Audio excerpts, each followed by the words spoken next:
Welcome students, स्वागत है आपका अपने चैनल पढ़ाई लिखाई पे विद मी वीरेंद्र। तो देखिए दोस्तों, आज हम स्टार्ट करने वाले हैं क्लास 9th का chapter number 3 atoms and molecules. इसमें हम जानेंगे कि what are the atoms, atoms क्या होते हैं और मॉलिक्यूल्स क्या होते हैं। ये टर्म 2 के सिलेबस में आपके आएगा ये चैप्टर। तो देखिए सबसे पहले स्टार्ट करते हैं जो इनिशियल टॉपिक है। अब देखिए ये जो हम पढ़ रहे हैं यहाँ पे एटम्स एंड मॉलिक्यूल्स, क्या इससे पहले हम कभी एटम्स नहीं पढ़े थे? क्या मॉलिक्यूल ये वर्ड हमने पहले नहीं सुना था? ये सब चीज़ें सुनी थी, लेकिन और भी डिटेल्स में जानेंगे इनके बारे में।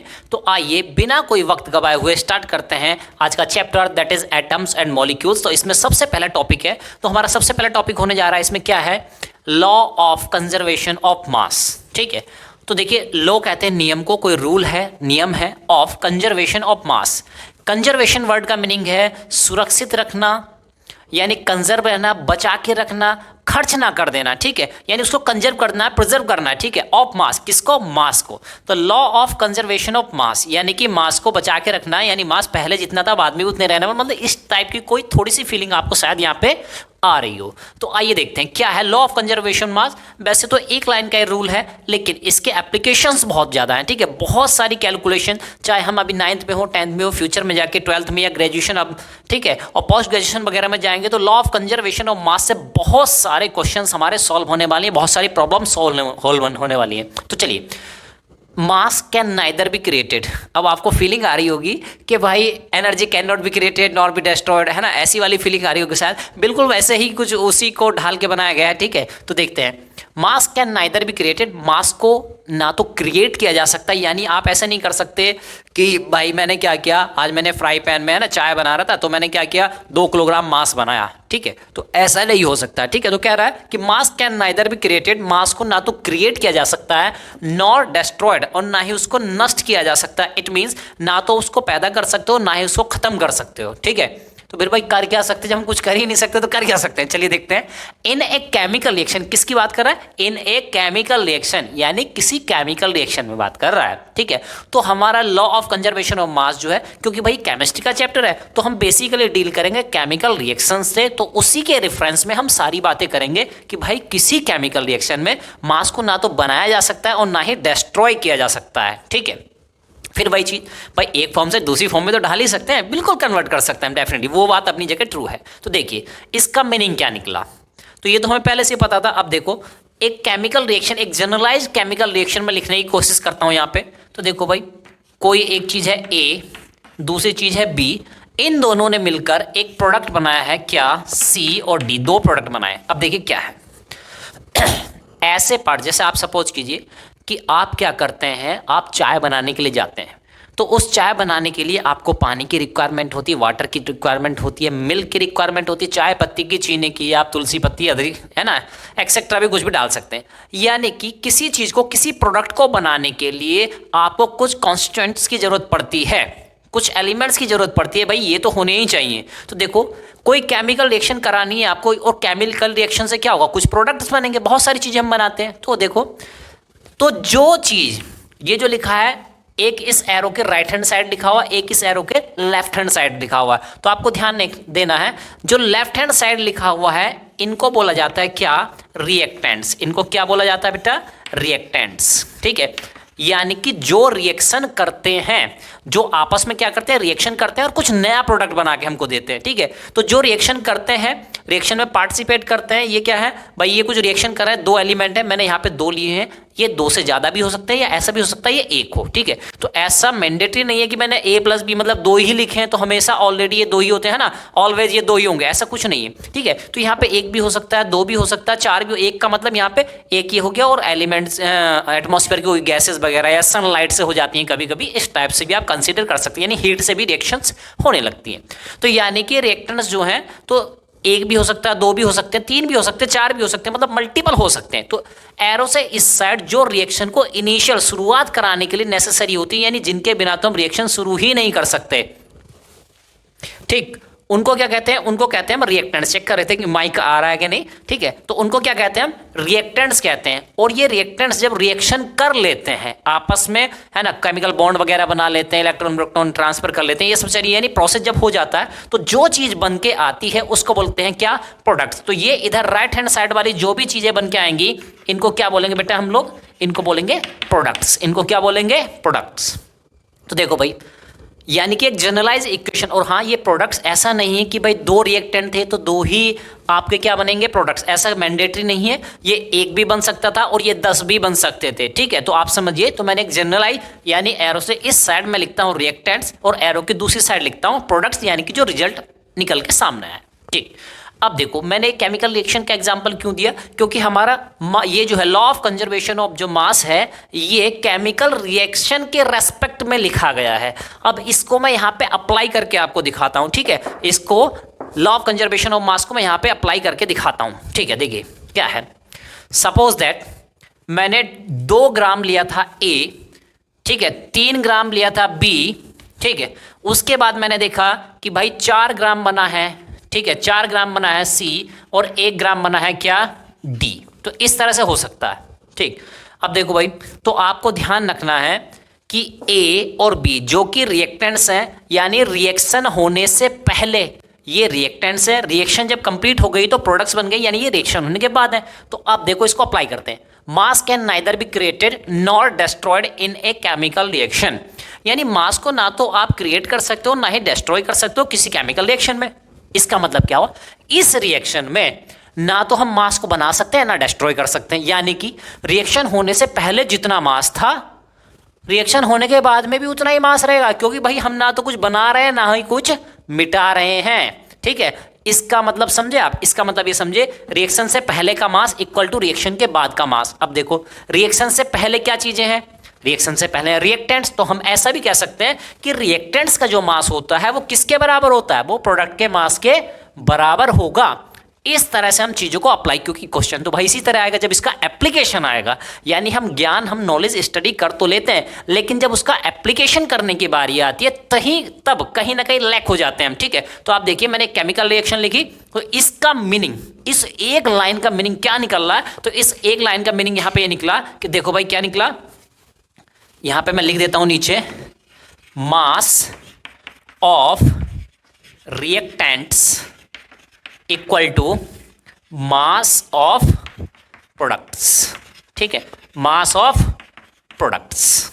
इस तरह से आप लिख सकते हैं कि इसको एक केमिकल, एक फॉर्मूले की फॉर्म में अगर मुझे लिखना हो तो मैं इस तरह से भी यहां पे लिख सकता हूं, या मैं ऐसे भी लिख सकता हूं, मास, ठीक है, mass of A comma B, इधर रिएक्टेंट्स हो गए, इक्वल टू मास ऑफ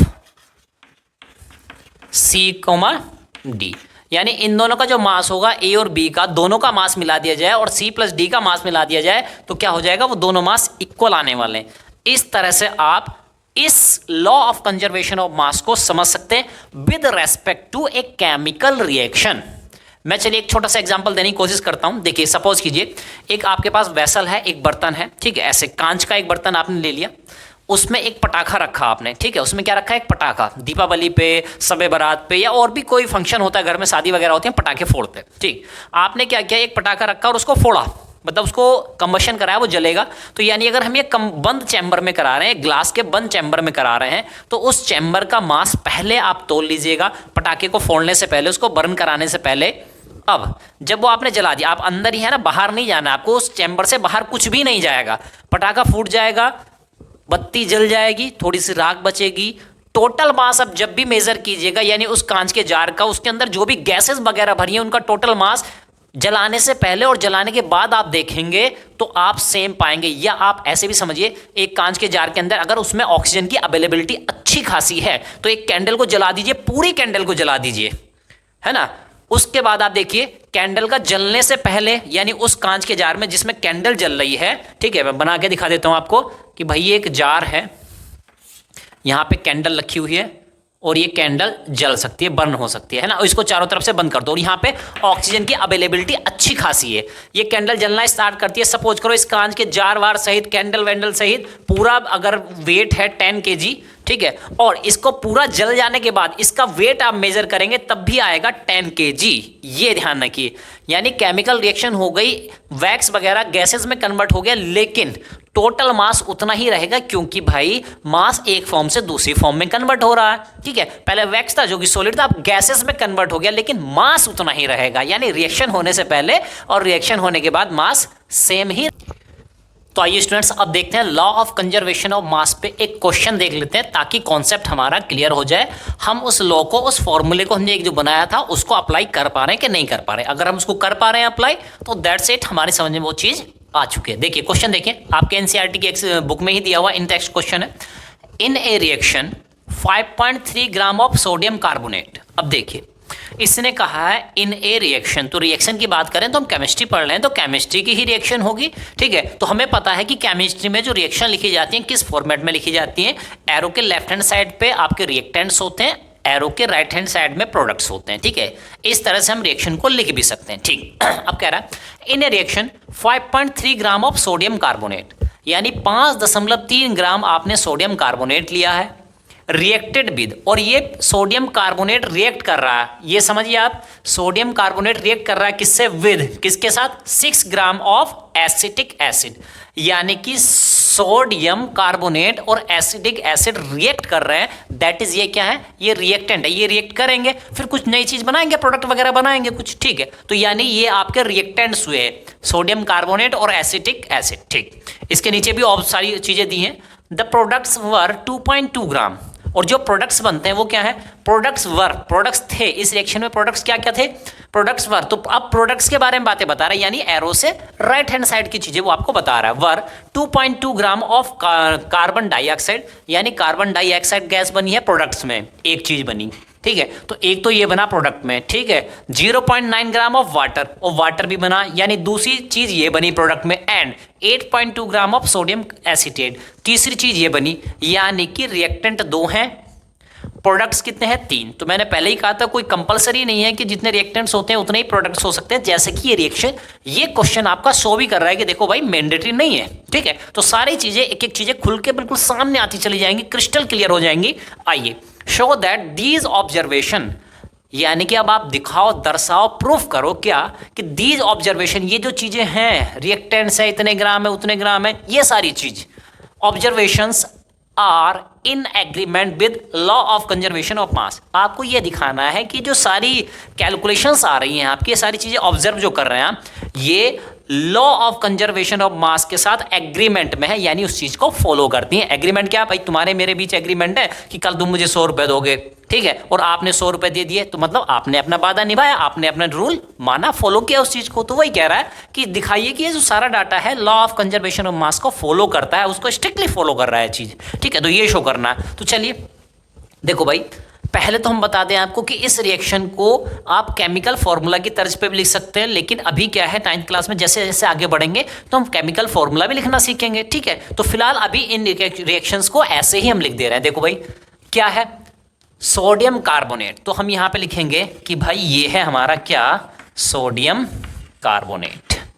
क्या है, सोडियम कार्बोनेट, कितने ग्राम है, 5.3 ग्राम, है ना, 5.3 ग्राम। ये प्लस सोडियम कार्बोनेट रिएक्शन कर रहा है किसके साथ, एसिटिक एसिड के साथ। किसके साथ रिएक्शन कर रहा है, एसिटिक एसिड के साथ रिएक्शन कर रहा है, और ये कितना है, 6 ग्राम। ठीक है, तो इसको हमने नीचे लिख दिया ऐसे, है ना, एरो लगा के। अब रिएक्शन के बाद, एरो के बाद देखो भाई प्रोडक्ट्स जो थे, अब हम उस साइड लिखेंगे, प्रोडक्ट्स क्या करेंगे, राइट हैंड साइड लिखेंगे। क्या क्या प्रोडक्ट्स हैं जरा देखते हैं। The products were 2.2 gram of carbon dioxide, तो इसको लिख देते हैं कार्बन डाइऑक्साइड, कार्बन डाइऑक्साइड, एक चीज तो ये बनी, प्लस नीचे करके लिख दे रहे हैं, उधर स्पेस कम है थोड़ा। कार्बन डाइऑक्साइड कितनी बनी है, तो ये देख लेते हैं 2.2 ग्राम, 2.2 ग्राम। ओके, दूसरी चीज और बनी है, देखिए कार्बन डाइऑक्साइड के बाद 0.9 ग्राम ऑफ वाटर, वाटर भी बना है, ये लो भाई, प्रोडक्ट्स में क्या बना है, वाटर, कितना, 0.9 ग्राम। ओके, प्लस तीसरी चीज और बनी है यहाँ पे, क्या, ये है आपका सोडियम एसीटेट। तीसरी चीज क्या बनी है, सोडियम एसीटेट, ये लो भाई, सोडियम एसीटेट भी हमने लिख दिया। और कितना बना है, दैट्स इट, ओके, 8.2 ग्राम, कितना, 8.2 ग्राम। ओके, तो भाई जो जो क्वेश्चन इसने दिया था हमने उसको रिएक्शन की फॉर्म में लिखा। हालांकि आपके क्वेश्चन में इसी के नीचे मैंने उसको कॉपी नहीं किया है, उसके नीचे ये चीज और दी, ऐसे जो रिएक्शन मैंने लिखी है ना, ये reactant plus this and this this this ये प्रोडक्ट, तो इस तरह से दिया है। और नहीं भी दिया होता तो हम बना लेते, अभी अभी हमने सीखा, तो इतना तो कॉन्फिडेंस अपने आप पे होना ही चाहिए। तो देखिए sodium carbonate plus acetic acid ये रिएक्टेंट्स हैं, ठीक है। ये रिएक्शन करेंगे, ये 5.3 ग्राम है, ये 6 ग्राम है। जब ये रिएक्शन कर रहे हैं तो कार्बन डाइऑक्साइड बन रही है और वाटर बनना है और सोडियम एसिटेट बनना है। अब इस डाटा से इसको ऑब्जर्व करके, इसको देख के, इसको जांच के, इसको परख के आपको ये बताना है कि भाई ये सारा डाटा जो है कहीं ना कहीं law of conservation of mass को फॉलो करता है, ठीक।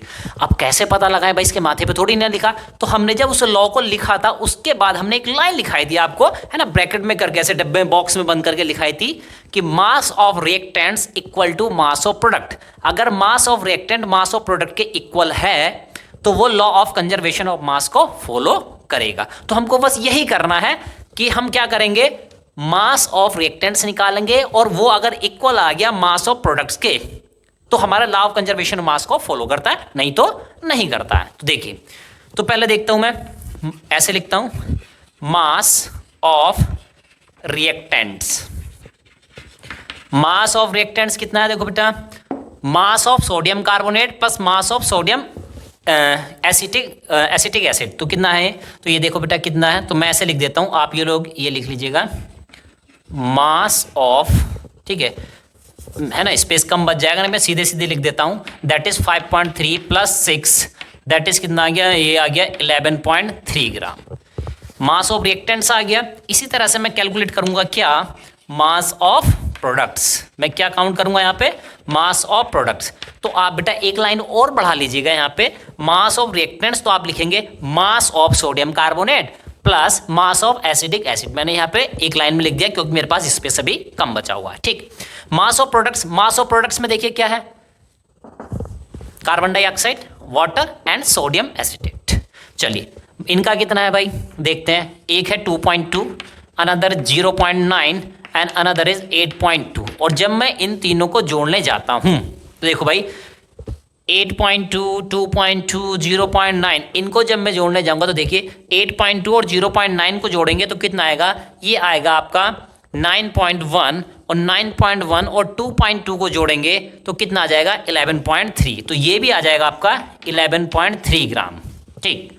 अब भाई मास ऑफ रिएक्टेंट्स और मास ऑफ प्रोडक्ट तो इक्वल आ गया, ठीक है। तो अब हम क्या कहेंगे, एक लाइन में बोल दे रहा हूं, since mass of reactants equal to mass of product so this observation is in agreement with law of conservation of mass. समझ में आ गया आपको बात। हमें ये चेक करना था मास ऑफ रिएक्टेंट्स और मास ऑफ प्रोडक्ट्स अगर बराबर आ रहे हैं तो दोनों चीज बराबर है, इसलिए हम कह सकते हैं कि दिस ऑब्जर्वेशन, यानी यहां से आंसर में ये लाइन कॉपी करेंगे, these observations are in agreement with law of conservation of mass, ठीक है। क्या लिखेंगे हम, यहां पे मैं लिख देता हूं आपको, since the mass of reactant, since mass of reactants equal to mass of products, ऐसे लिखेंगे मास ऑफ प्रोडक्ट्स।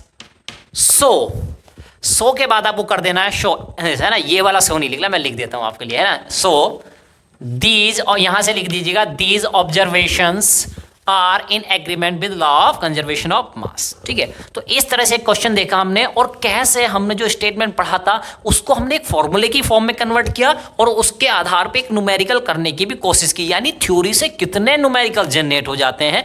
एक न्यूमेरिकल आप कर लेते हैं तो आपका जो थ्योरी है जो थ्योरी वाला पार्ट होता है बहुत स्ट्रांग हो जाता है। चलिए स्टूडेंट्स, अब देखने वाले लॉ ऑफ कांस्टेंट प्रोपोर्शन, ये क्या होता है। अब इससे पहले लॉ ऑफ कंजर्वेशन ऑफ मास पढ़ा था, अब दूसरा लॉ है लॉ ऑफ कांस्टेंट प्रोपोर्शन, या इसी को हम दूसरे नाम से भी जानते हैं लॉ ऑफ डेफिनेट प्रोपोर्शन। तो क्यों ना दोनों को एक साथ लिख दिया जाए भाई, है ना। कब हो सकता है इस नाम से तो सभी लोग जानते हैं, लेकिन हो सकता है उस नाम से भी पूछ लिया जाए, तो है ना, तो कंफ्यूजन रखना ही नहीं है बिल्कुल, है ना। जब पढ़ाई कर रहे, स्टडी कर रहे हैं मन लगा के, तो बिल्कुल कंफ्यूजन का कोई चांस ही नहीं होना चाहिए वहां पे, ठीक। तो चलिए क्या कहता है लॉ, ठीक है, ये नियम क्या कहता है देखते हैं। इन ए केमिकल सब्सटेंस, एक सब्सटेंस है, केमिकल सब्सटेंस है, डेफिनेटली कंपाउंड है कोई, है ना, 2-4 एलिमेंट से मिलकर बना होगा। Substance that substance the element are always present, in a chemical substance, किसी केमिकल सब्सटेंस में द एलिमेंट, उसमें जो एलिमेंट्स होती हैं यानी जिनसे मिलके ये सब्सटेंस बना होता है, आर ऑलवेज प्रेजेंट, तो उसमें क्या होता है, ये प्रेजेंट होते हैं इन डेफिनेट प्रोपोर्शन बाय मास। यानी किसी केमिकल सब्सटेंस में जो उसके एलिमेंट होते हैं, कॉन्स्टिट्यूएंट्स होते हैं, जिनसे मिलके वो सब्सटेंस बना होता है, वो एक डेफिनेट प्रोपोर्शन में होते हैं। ठीक है, डेफिनेट प्रोपोर्शन में होते हैं सर, तो पहले क्या अलग होते थे? ठीक है, समझते हैं बात को, क्या कहना चाह रहा है।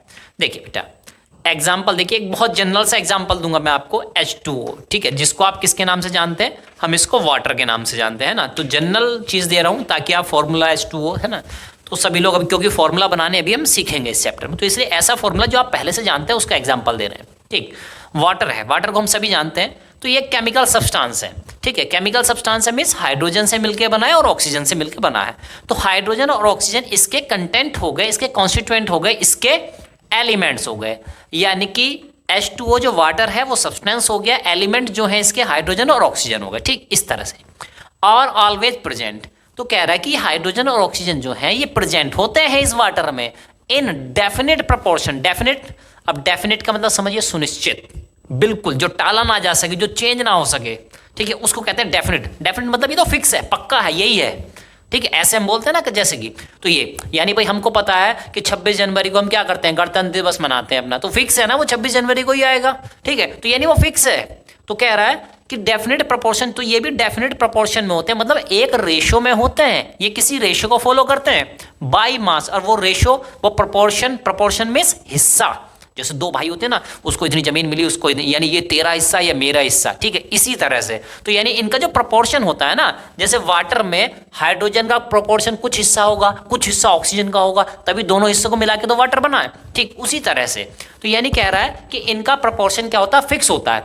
यानी वाटर में अगर मैं आज कह दूं कि वाटर में हाइड्रोजन का हिस्सा 2 है और ऑक्सीजन का हिस्सा 1 रहेगा, तो वो जिंदगी भर उतना ही रहेगा, चेंज नहीं होगा। कहने का मतलब ये निकला। अब देखते हैं होता कितना एग्जैक्टली। तो देखो, उसने एक चीज और लगा दी है, बाय मास। और ये जो प्रोपोर्शन, ये जो हिस्सा देखना है आपको, किस तरह से देखना है, वो मास के नजरिए से देखना है। मास यानी कि द्रव्यमान, ग्राम किलोग्राम है ना, इसके नजरिए से देखना, और किस तरीके से नहीं देखना है। ठीक है, तो जैसे कि देखो भाई, ये जो प्रोपोर्शन होता है कई तरीके से देख सकते हैं, बाय वॉल्यूम। ठीक है, वॉल्यूम के नजरिए से देखा जा सकता है, मास के नजरिए से देखा जा सकता है। तो हमें पॉइंट, कौन सा पॉइंट ऑफ व्यू अप्लाई करना है, आप मास। ठीक, अब देखते हैं। तो देखिए, अभी आगे चल के एक टेबल आएगी 3.5 शायद है, मे बी, मुझे ध्यान नहीं वहाँ पे। तो हाइड्रोजन का मास लिखा हुआ है, ऑक्सीजन का मास लिखा हुआ है। ठीक है, तो हम सभी लोग जानते हैं कि हाइड्रोजन का मास कितना होता है, हाइड्रोजन का मास होता है कितना, 1। ठीक है, कितना होता है, 1। और ऑक्सीजन का मास कितना होता है, 16। ठीक है, ऑक्सीजन का मास कितना होता है, 16। अब ये देखिए, ये कहाँ से आया सर? तो भाई अभी हम एटॉमिक मास वगैरह सब पढ़ेंगे आगे, फिलहाल एक जनरल चीज बता रहा हूं मैं। हाइड्रोजन का मास होता है 1, ऑक्सीजन का मास होता है 16। अब इस वाटर की बात करें, ठीक है, वाटर की बात करें, मॉलिक्यूलर मास की बात करें ना, तो वाटर की बात करें तो इसमें 2 तो हैं हाइड्रोजन। ठीक है, तो यानी वाटर की बात करें तो इसमें हाइड्रोजन कितने हैं, 1। तो देखो भाई, 2 हाइड्रोजन का मास कितना हो जाएगा, 2 गुणा 1 हाइड्रोजन का मास 1, 2 का हो गया 2, प्लस ऑक्सीजन का मास कितना है, 16, तो टोटल मास कितना हो गया, 18। यानी कि जो वाटर का मास, ये किसका मास आया बेटा, वाटर। ये किसका मास आया, वाटर का। ये 16 किसका है, ऑक्सीजन का। ये 2 किसका आया, ये 2 आया किसका, हाइड्रोजन का। अब आप समझिए, यानी कि कभी भी अगर वाटर फॉर्मेशन हो रहा, पानी बन रहा है, ठीक है, तो पानी का जो होगा मास, अगर हम मान लें 18 मान लें, तो उस 18 में से 16 मास का जो हिस्सा होगा, है ना, जो 18 हिस्से हैं पानी के, यानी एक हमने पानी लिया, उसमें 18 टोटल मास उसका है 18, उस 18 में 16 हिस्से 16 प्रोपोर्शन, 16 रेशो ऑक्सीजन का होगा, और बाकी के 2 हिस्से किसके होंगे, हाइड्रोजन के होंगे। ये फिक्स है। पानी को कभी भी ले लीजिए आप, अभी उठा के देख लीजिए, 2 मिनट बाद, 1 घंटे बाद, 4 मिनट बाद, कभी भी उठा के देख लीजिएगा। अगर वाटर को ले रहे हैं आप, तो उसमें से हमेशा 18 वाटर फॉर्म करेगा, टोटल 18, एंड उसमें से 16 होंगे ऑक्सीजन का हिस्सा, प्रोपोर्शन 16, रेशो किसका होगा, इसका होगा ऑक्सीजन का, एंड 2 किसका होने वाला है वहां पे, हाइड्रोजन का होने वाला। तो ये रेशो फिक्स है, ये कभी भी चेंज नहीं होगा। तो ये केमिकल सब्सटेंस जब कभी भी वाटर बनेगा तो उसमें हमेशा बाय मास यही रूल फॉलो होने वाला है, यही रेशो निकल के सामने आएगा, कभी भी आप निकाल लीजिएगा। ठीक है, तो ये फिक्स है। ठीक है, जैसे कहते हैं ना कि ये क्वेश्चन तो भाई पक्का है, बिल्कुल आएगा एग्जाम में, तो ऐसे ही आप समझिए कि ये फिक्स है कि ऐसा ही होना है। तो इसलिए कहा गया law of constant proportion. Constant मतलब जो चेंज ना हो, परिवर्तित ना हो, ठीक है। तो ये कांस्टेंट है, फिक्स है, ये चेंज नहीं होगा। 16 ऑक्सीजन रहेगा, 2 टाइम्स क्या रहेगा, हाइड्रोजन रहेगा बाई मास।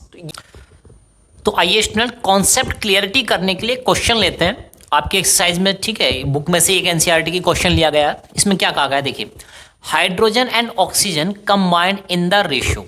हाइड्रोजन और ऑक्सीजन कंबाइंड होती हैं, जुड़ती हैं, एक साथ कॉम्बिनेशन करती हैं, रिएक्शन करती हैं, ठीक है, 1/8 बाई मास। और रेशियो भी दिया है, किस रेशियो में, 1 मास 8। तो यानी हाइड्रोजन एंड ऑक्सीजन, तो करस्पॉन्डली जो पहली वाली चीज है वो हाइड्रोजन के लिए रिप्रेजेंट की गई है, और जो बाद वाली चीज है वो ऑक्सीजन के लिए रिप्रेजेंट की गई बाई मास, ठीक है।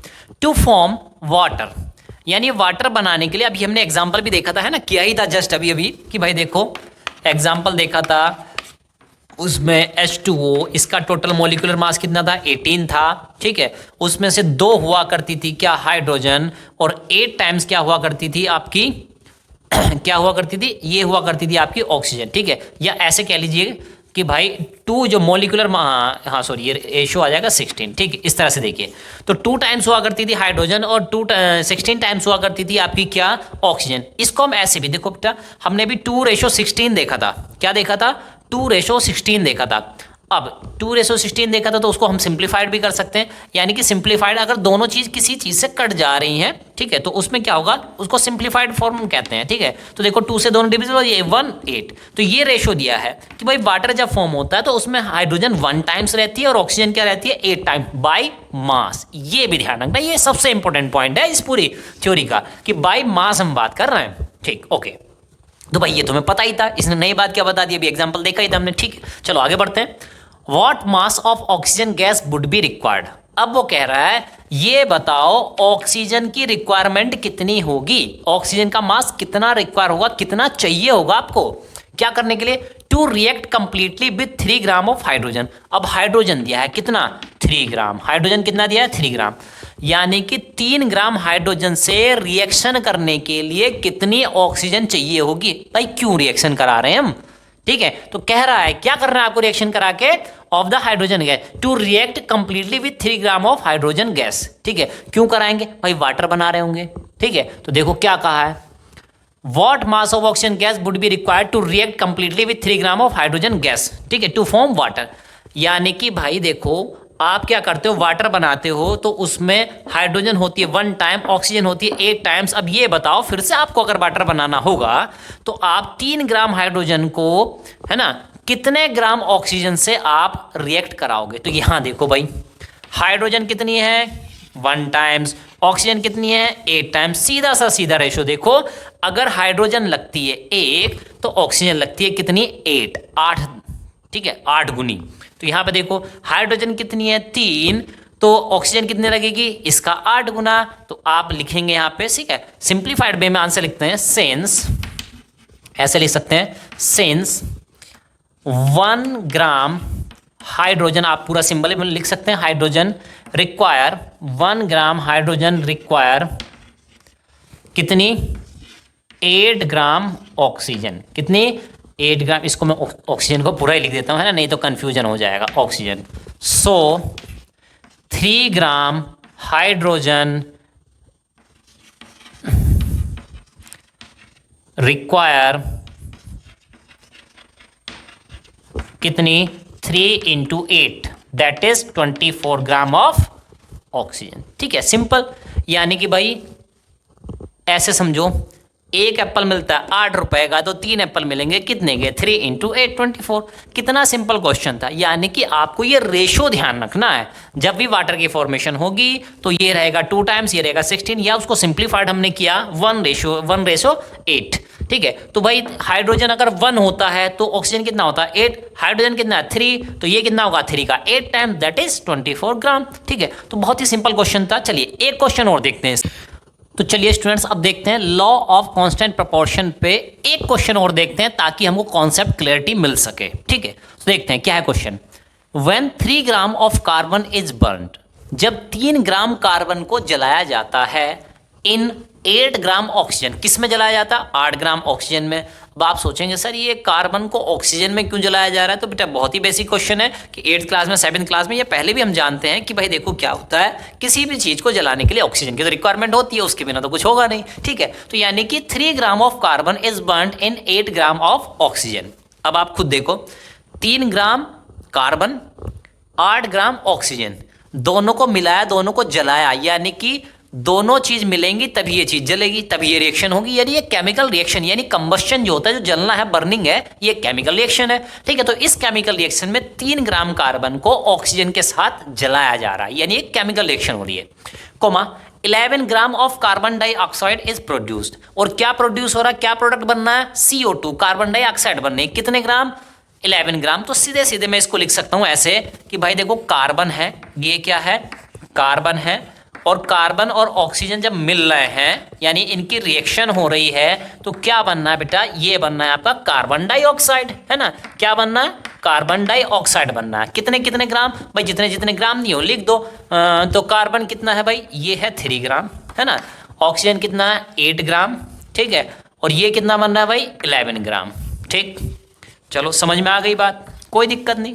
यानी मैंने पूरे क्वेश्चन को एक इक्वेशन की फॉर्म में लिख लिया, आसान हो जाएगी, समझना आसान, यानी थ्योरेटिकल लैंग्वेज पढ़ते रहो, उलझ जाओ उसी में ना बार बार, तो उसको इजीली वे में हमने लिखा। ओके, अब चलो उसने ये बात कह दी कि भाई 3 ग्राम कार्बन को ऑक्सीजन के साथ जलाओगे या रिएक्शन कराओगे तो क्या बनेगा, 11 gram carbon dioxide CO2 gas बनेगी। वेरी गुड, बहुत अच्छी बात, कोई दिक्कत नहीं हमको इसमें। आगे चलते हैं, what mass of carbon dioxide will be formed. अब कह रहा है कि कार्बन डाइऑक्साइड का कितना मास फॉर्म होगा, कितना मास बनेगा, कब कब बनेगा। तो देखो कुछ कंडीशन दी है, फाउंड व्हेन, जब, कब, तो उसने आंसर दिया जब 3 gram of carbon dioxide is burn. अभी फिर से क्या करना है, 3 ग्राम कार्बन को जलाना है, किसको जलाना है, 3 gram of carbon is burn. अब फिर से 3 ग्राम कार्बन को जला रहे हैं इन 50 ग्राम ऑफ ऑक्सीजन। लेकिन अब ध्यान देखो बेटा, ऑक्सीजन कितनी कर दी है इसने, 50 ग्राम, ठीक, 50 gram oxygen. Which law of chemical combination will govern your answer, यानी आप जो आंसर देने वाले हैं उसको जस्टिफाई कीजिए, भाई किस केमिकल कॉम्बिनेशन के नियम से आप ये बातें बता रहे हैं हमको, ये अपना आंसर दे रहे हैं। तो सिंपल से क्वेश्चन समझो भाई, ठीक। अभी हमने 2 चीजें पढ़ी हैं, लॉ ऑफ कंजर्वेशन ऑफ मास, दूसरा लॉ ऑफ डेफिनेट प्रोपोर्शन या लॉ ऑफ कांस्टेंट प्रोपोर्शन, ये चीज हमने पढ़ी है। तो देखो भाई, उसने कहा है कि 3 ग्राम कार्बन को जलाओगे ऑक्सीजन के साथ 8 ग्राम, यानी कार्बन रहेगी 3 में और ऑक्सीजन रहेगी 8 में। और ये भी कैसा दिया, मास का रेशियो दिया है, देखो बेटा, है ना, क्या दिया है, मास का रेशियो दिया है, वाह मजे आ गए। और क्या बनेगी, 11 ग्राम ऑफ कार्बन डाइऑक्साइड बनेगी। यानी कि इसका सीधा सा मीनिंग है, कभी भी आप 3 ग्राम कार्बन को 8 ग्राम ऑक्सीजन की प्रेजेंस में जलाओगे तो हमेशा ही 11 gram of carbon dioxide form होगी। ये हमारा लॉ कहता है, डेफिनेट प्रोपोर्शन वाला या कांस्टेंट प्रोपोर्शन वाला लॉ हमारा कहता है, ठीक है। और बाई मास दिया हुआ है, बिल्कुल भाई, हमने उस नियम को रटा हुआ, बिल्कुल याद है। अब उसको रटने की जगह हम समझ भी लेते हैं यहाँ पे, है ना। अब देखो आगे चलते हैं, तो कह रहा अब ये तो ठीक है भाई, ऐसा ऐसा होता है, उसने हमें कंडीशन दी है कि भाई ऐसा ऐसा होता है, ये इस रेशो में काम करते हैं, ये उसने हमें दे दिया। अब कह रहा है कि ये बताओ कि अगर मैं 3 ग्राम कार्बन को 50 ग्राम ऑक्सीजन के साथ जलाता हूं, यानी पहले 3 ग्राम ऑक्सीजन को 3 ग्राम कार्बन को 8 ग्राम ऑक्सीजन के साथ जला रहा था तो 11 ग्राम बनना था। अब कह रहा है कि 3 ग्राम कार्बन को, यानी कार्बन उतना ही रखा है और ऑक्सीजन को बढ़ा दिया, कितना, 8 ग्राम से 50 ग्राम कर दिया। अब बताओ कितना बनेगा।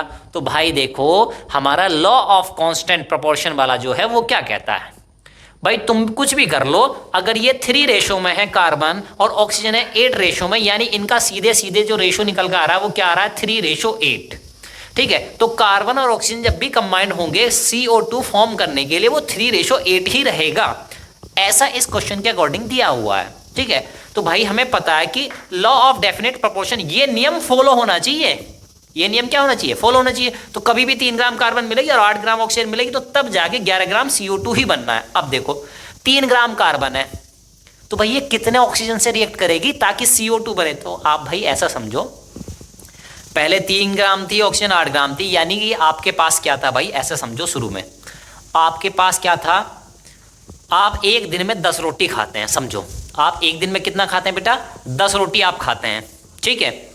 10 रोटी खाते हैं, इजीली खा लेते हैं, पाचन क्रिया हो जाती है, सुबह पेट साफ हो जाता है, बड़ी अच्छी बात। अगले दिन मैंने कहा भाई ऐसा है, कल मैंने आपको 10 रोटी दी थी, आपने 10 की 10 रोटी खा ली, मैंने बहुत अच्छी बात। अगले दिन मैंने क्या किया, आपके सामने 50 रोटी ला के रख दी, है ना। एक दिन के लिए मैंने कितनी रोटी ला के रख दी, 50 रोटी ला के रख दी। भाई आप कितनी रोटी खा लोगे? जब आपकी कैपेसिटी, आपकी भूख 10 रोटी है तो 10 ही रोटी खाओगे ना। ज़्यादा खाने की कोशिश करोगे गड़बड़ हो जाएगा पेट, है ना, सब कुछ गड़बड़ हो जाएगा। यानी भाई जितनी रिक्वायरमेंट है खाओगे तो उतना, पचेगा तो उतना ही। यानी देखो भाई 3 ग्राम कार्बन है, वो तो 8 ग्राम से ही रिएक्शन करेगा। उसके सामने फालतू ऑक्सीजन ला के रख दो, उसको हजम ही नहीं होगी, वो कुछ और, है ना, फालतू की चीजें बन जाएंगी। अगर CO2 बनाना है तो 3 ग्राम, पहले भी 8 ग्राम लग रहा था 3 ग्राम को, अब भी 8 ग्राम लगेगा। समझे बात को बेटा? ठीक है, तो ये 3 है तो ये 8 ही चाहिए। ये अगर 3 है तो ऑक्सीजन भी 8 ही चाहिए उसको, है ना। उसको फर्क नहीं पड़ता तुम यहां लाके 1 लाख रख दो, वो क्या करेगा 3 ग्राम यार। उसका 3 ग्राम को कितनी रिक्वायरमेंट है, 8 ग्राम की है, तो इस बार भी इस 3 ग्राम को 8 ग्राम ही ऑक्सीजन कंज्यूम करेगा, बाकी वेस्ट रहेगी, फालतू बची रह जाएगी, कोई यूज नहीं होगा उसका। तो 3 ग्राम ये जब 50 ग्राम, इस 50 ग्राम में से जो 8 ग्राम है वो उससे रिएक्शन कर लेगा, बाकी की यहाँ पे क्या होगी, 42 ग्राम बची रह जाएगी। और यहाँ पे कितनी कार्बन डाइऑक्साइड फॉर्म होगी, फिर से वही 11 ग्राम। तो देखो भाई ये बनेगा तो 50 ग्राम ही, मतलब 50 ग्राम से बनाओगे तो बनेगा कितना, 11 ग्राम। अब देखो किस लॉ के अकॉर्डिंग ये सारी चीजें हमारी फिट हो रही हैं, किस रूल के अकॉर्डिंग हम कहेंगे। देखो which law of chemical combination will govern your answer, यानी किस नियम के आधार पर, किस लॉ के आधार पर आप कह रहे हैं कि आपका नियम ये सही है। तो हम किस नियम के आधार पर कह रहे हैं, हम कह रहे हैं लॉ ऑफ डेफिनिट प्रोपोर्शन या लॉ ऑफ कांस्टेंट प्रोपोर्शन। तो आइए स्टूडेंट्स अब देखते हैं डाल्टन्स एटॉमिक थ्योरी। तो डाल्टन ये इंग्लैंड के एक साइंटिस्ट थे, ठीक है। तो केमिस्ट्री के साइंटिस्ट के बारे में पढ़ रहे हैं अभी। अभी हमने लॉ ऑफ कंजर्वेशन ऑफ मास पढ़ा, लॉ ऑफ कांस्टेंट प्रोपोर्शन पढ़ा। तो इन लॉ की फर्दर और एक्सप्लेनेशन देने की कोशिश की गई कि भाई इनको और फर्दर और अच्छी तरीके से एक्सप्लेन कैसे किया जाए। तो ये कोशिश डाल्टन साहब ने भी की, ठीक है। उन्होंने कुछ एक्सप्लेनेशन देने की कोशिश की और जो की पॉइंट्स रहे, इंपॉर्टेंट पॉइंट्स रहे उनकी डाल्टन जी की इस थ्योरी के बारे में, वो यहाँ पे देख लेते हैं। चलिए क्या था इनकी एटॉमिक थ्योरी, यानी एटॉमिक थ्योरी मींस एटम से रिलेटेड एक थ्योरी थी। तो इन्होंने क्या कहा, his theory was based on, यानी उनकी जो ये थ्योरी थी, जो कॉन्सेप्ट थे, वो बेस्ड है किस चीज को आधार बनाया था, किसके आधार पर ये सारी बातें कह रहे थे। His theory was based on the law of chemical combination, यानी केमिकल कॉम्बिनेशन के लॉ पर आधारित थी। यानी कि फर्दर वो लॉ ऑफ कांस्टेंट प्रोपोर्शन और law of conservation of mass को ही एक्सटेंड कर रहे थे, बताने की कोशिश कर रहे थे। Full stop. All matter is composed of, वो कहते हैं सभी मैटर, जितने भी मैटर होते हैं, जितने मटेरियल हैं इस यूनिवर्स में, इज कंपोज्ड ऑफ, वो बने होते हैं स्मॉल पार्टिकल्स, छोटे छोटे पार्टिकल से बने होते हैं, कॉल्ड एटम। और उन छोटे पार्टिकल को क्या कहा जाता है, एटम कहा जाता है, ठीक है। तो यानी उस टाइम पे, यानी भाई इतनी पुरानी बात है, तो उस टाइम पे डाल्टन साहब का ये मानना था कि जो ये मैटर होते हैं बहुत ही छोटे पार्टिकल से मिलते हैं, बन के होते हैं, और जो सबसे छोटा पार्टिकल होता है उसको हम एटम कहते हैं। और एटम का जो मीनिंग उस टाइम पे निकलता था, वो निकलता था इनडिविजिबल, ठीक है। इंडिविजुअल मतलब जिसको बांटा ना जा सके। अब देखो भाई जो सबसे छोटा होगा आप उसको कैसे बांट दोगे, है ना, जो सबसे ही छोटा है उसको कैसे बांट दोगे, ठीक है। भाई बड़े को तो छोटे में बांट सकते हो, लेकिन जो सबसे ही छोटा है उसको बांटा ही नहीं जा सकता। तो इसलिए एटम को मान लिया था इन्होंने कि भाई एटम ही क्या है, सबसे छोटा है, इनडिविजिबल है, ठीक है। तो मीनिंग समझ में आया। और डाल्टन्स पोस्टुलेट, यानी कुछ स्टेटमेंट दिए उन्होंने, है ना, 1 2 3 4 5 6 पोस्टुलेट थे उनके। तो आइए इनको पढ़ने की कोशिश करते हैं, क्या ये कहना चाह रहे हैं इसमें। और हाँ, इनका सीक्वेंस भी इंपॉर्टेंट हो जाता है, और इस सीक्वेंस को भी हम याद करेंगे, बिल्कुल ट्रिक के माध्यम से याद करेंगे, बिल्कुल समझ के याद करेंगे। चलिए पहला पॉइंट जो इन्होंने कहा था, all matter is made of very टिनी particles called atom, यानी जितने भी मैटर होते हैं, ये है ना, मैटर होते हैं, मटेरियल होते हैं, जितने भी द्रव्य होता है, is made of very टिनी particle, वो बहुत ही छोटे पार्टिकल से मिलकर बना है। और सबसे छोटे पार्टिकल हम क्या कहते हैं, उसको कह दिए हम एटम। तो यानी सबसे पहली बात उन्होंने ये मान लिया था कि जो मैटर है, ये जो द्रव्य है, ये जो पदार्थ होते हैं, ये सबसे छोटे पार्टिकल, यानी बहुत ही छोटे छोटे पार्टिकल से मिलकर बने, और वो सबसे छोटा पार्टिकल है, उसका नाम इन्होंने मान लिया था एटम। तो ये बात तो सही है भाई कि मैटर जो है पार्टिकल, छोटे छोटे पार्टिकल से मिलकर बना होता है, बिल्कुल पूरी तरह सही है। लेकिन उन्होंने सबसे छोटा पार्टिकल किसको कहा था, एटम को कहा था। ये डाल्टन ने उस टाइम पे कहा था, आज तो ये गलत हो जाएगी थ्योरी, है ना। तो उनकी ये थ्योरी आगे चल के गलत भी होगी। तो पहला पॉइंट पकड़िए आप। पहला उसने कहा कि जो मैटर है, जितने भी मटेरियल है, ये बोर्ड है, डस्टर है, हम तुम है, कोई भी है, तो हम एक मैटर के बने हुए हैं, और ये मैटर किसका है, छोटे पार्टिकल्स का बना हुआ, जिसका नाम है एटम। अब बेटा मैटर तो सबको पता है, उसने क्या कहा, एटम। तुम एटम को पकड़ लो, अगला स्टेटमेंट जो शुरू होना है, एटम को पकड़ के रखो बस। ठीक है, अब देखो क्या है दूसरे एलिमेंट में, दूसरे स्टेटमेंट में क्या कहा उन्होंने, एटम्स आर इंडिविजुअल, यानी पहले उसने बताया मैटर बना है एटम से, अगली बार वो एटम के बारे में जानकारी देगा आपको, है ना। तो सीक्वेंस भी यहीं से पकड़ते चलना। पहली बार कहा मैटर बने हैं एटम से, अगली बार एटम के बारे में कुछ बताएगा। तो देखो क्या कहा, एटम्स आर इंडिविजुअल। अब कह रहा है कि जो एटम होते हैं ना इंडिविजुअल होते हैं, यानी कि ये इन्हें बांट नहीं सकते, मतलब ये सबसे छोटे हैं। एटम्स आर इंडिविजुअल पार्टिकल्स, ये सबसे छोटे पार्टिकल होते हैं, इंडिविजुअल होते हैं, अभाज्य होते हैं। Which can not be created और destroyed in a chemical reaction, जिनको ना तो बनाया जा सकता है और ना ही डिस्ट्रॉय किया जा सकता है इन ए सीआर मतलब यहाँ पे समझ जाइएगा केमिकल रिएक्शन। ठीक है, स्पेस कम पड़ गया तो इसलिए सीआर शॉर्ट फॉर्म लिख दी, केमिकल रिएक्शन।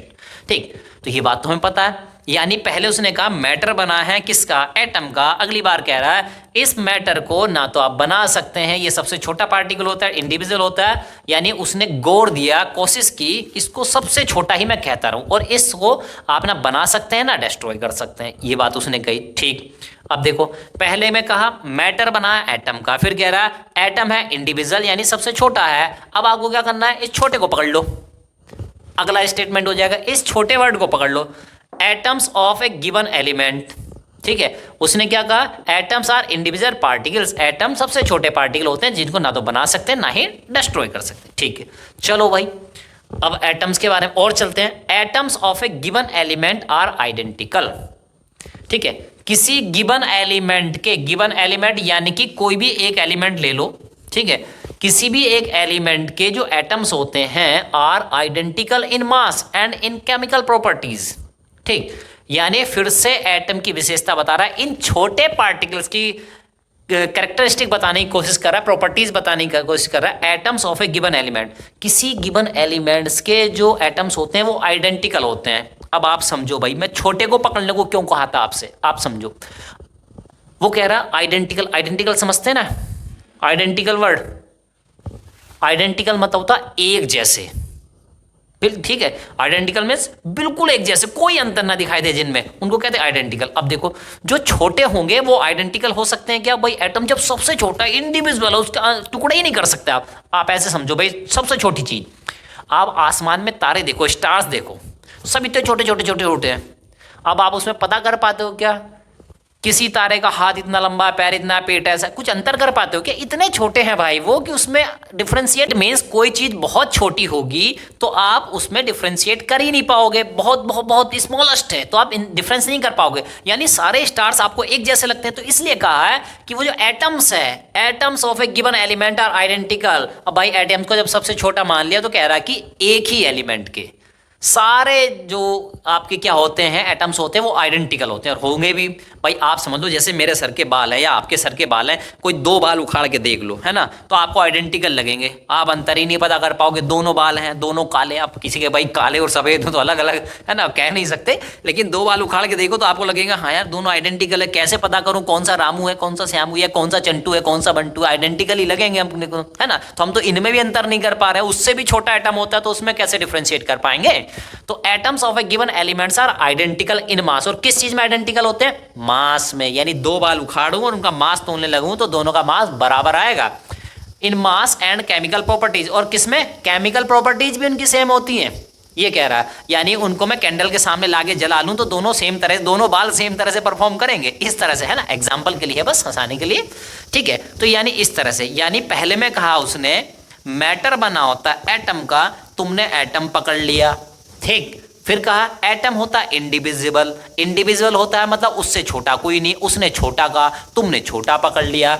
आपने अगली बार कहा atoms of a given element, यानी किसी एक ही एलिमेंट के एटम लिए जाएं, क्योंकि वो छोटे हैं तो आप कह सकते हैं कि सब क्या होंगे, सिमिलर होंगे, सेम टाइप की केमिकल प्रॉपर्टीज होंगी, सेम टाइप का उनका मतलब सेम उनका मास होने वाला है। ठीक है, आपने यानी उनमें सिमिलरिटी दिखाने की कोशिश की, यानी एक एलिमेंट के बहुत सारे एटम आपने ले लिए।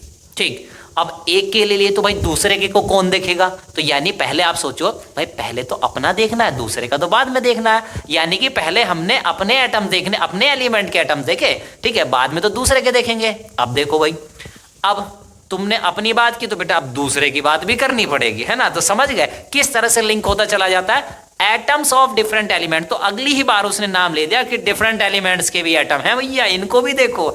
Atoms of different elements have different masses and chemical properties, यानी कि अगर एलिमेंट्स अलग अलग हैं, उनके एटम्स ले रहे हैं, ठीक है। तो देखो भाई, हाइड्रोजन के जो एटम्स हैं वो सारे एक जैसे होंगे, उनकी केमिकल प्रॉपर्टीज सेम होंगी, बट नाइट्रोजन के जो होंगे उन नाइट्रोजन वालों की केमिकल प्रॉपर्टीज और मास सेम होंगे, लेकिन हाइड्रोजन और नाइट्रोजन अलग अलग एलिमेंट के एटम्स लोगे तो उनकी प्रॉपर्टीज और मास सेम नहीं होंगे, वो डिफरेंट डिफरेंट हो सकते हैं, ठीक है।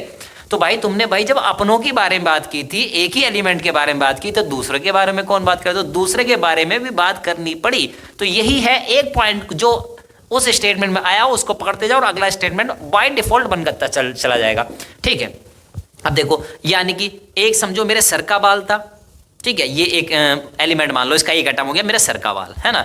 एक ले लो हाथ का बाल, आप भी समझ सकते हैं कि भाई हाथ के बाल में और सर के बाल में अंतर होता है ना। हाथ का बाल शायद थोड़ा लाइट होता होगा, हल्का होता होगा, लंबा भी नहीं होता है ना, और सर का बाल ज्यादा बड़ा होता है, तो आप ऐसे समझ लो, है ना, एग्जाम्पल के लिए बस। तो यानी डिफरेंट डिफरेंट जगह की स्ट्रक्चर आप लोगे तो वो डिफरेंट डिफरेंट हो जाएगी, ठीक।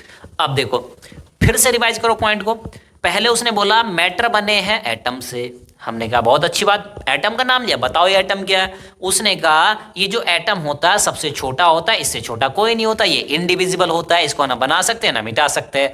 वेरी गुड, आपने छोटा, आपने कहा कि भाई ये छोटा होता है, छोटा है तो ना बना सकते हैं ना बिगाड़ सकते हैं, छोटा होता है तो मतलब एक जैसा दिखेगा। तो तीसरे में आपने पकड़ा क्या, atoms of a given elements are identical, एक ही एलिमेंट के बहुत सारे एटम ले लो तो वो क्या होंगे, क्योंकि वो छोटे होते हैं इसलिए उनमें अंतर कर पाना मुश्किल है, ठीक है। ये केवल एक्सप्लेनेशन के लिए है, ठीक है। तो क्या हो गया, वो आइडेंटिकल होंगे, एक जैसे होंगे, उनका मास सेम होगा सभी एटम्स का, और केमिकल प्रॉपर्टीज भी क्या होंगी, सेम होंगी।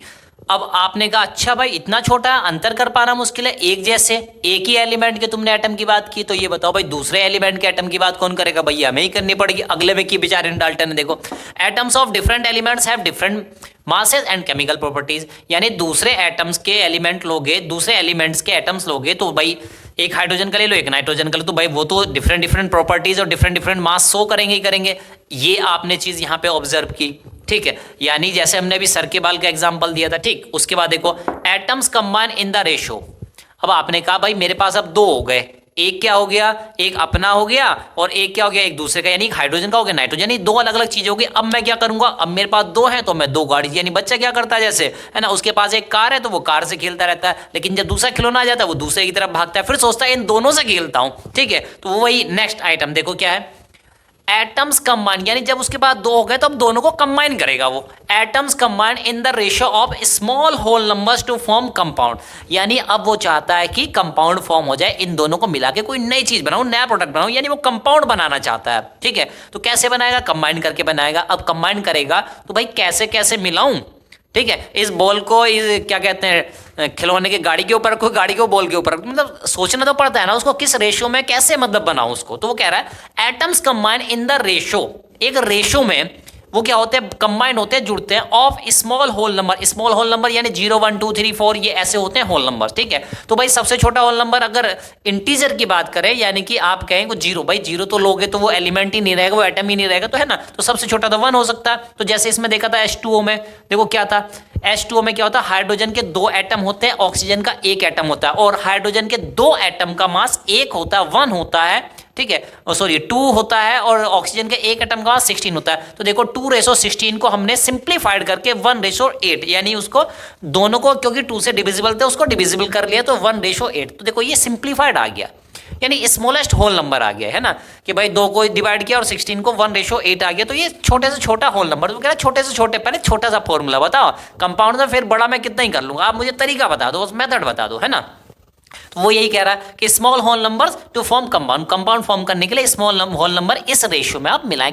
जो भी रेशियो आएगा, वाटर की बात करें तो 1:8 आ रहा, बाई मास ये रेशियो आ रहा है ना, तो उस तरह से आप मिलाएं। और एटम्स की बात करें तो एटम्स हाइड्रोजन के 2 लगेंगे, ऑक्सीजन का 1 लगेगा, है ना, इस तरह से।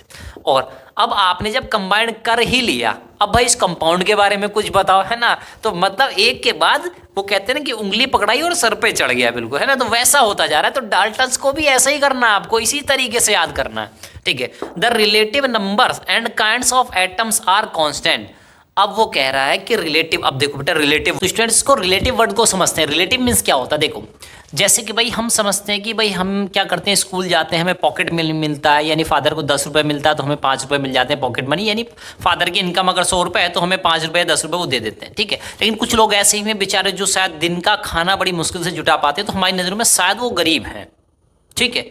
लेकिन ऐसा सोचो कि क्या हम भी किसी की नज़रों में गरीब हैं? बिल्कुल हो सकते हैं, जो हमसे कहीं ज़्यादा अमीर हो, ठीक है, उसकी नज़रों में हम भी गरीब हो सकते हैं। तो इट मीन्स हर कोई चीज़ जो होती है इस लाइफ में वो एक दूसरे के रिलेटिव, एक दूसरे के रेस्पेक्ट में है ना, यानी उसके सापेक्ष आपके पास कितना है तो उसकी नज़र में तो आप गरीब ही हो, ठीक है, ऐसे समझ सकते हैं आप।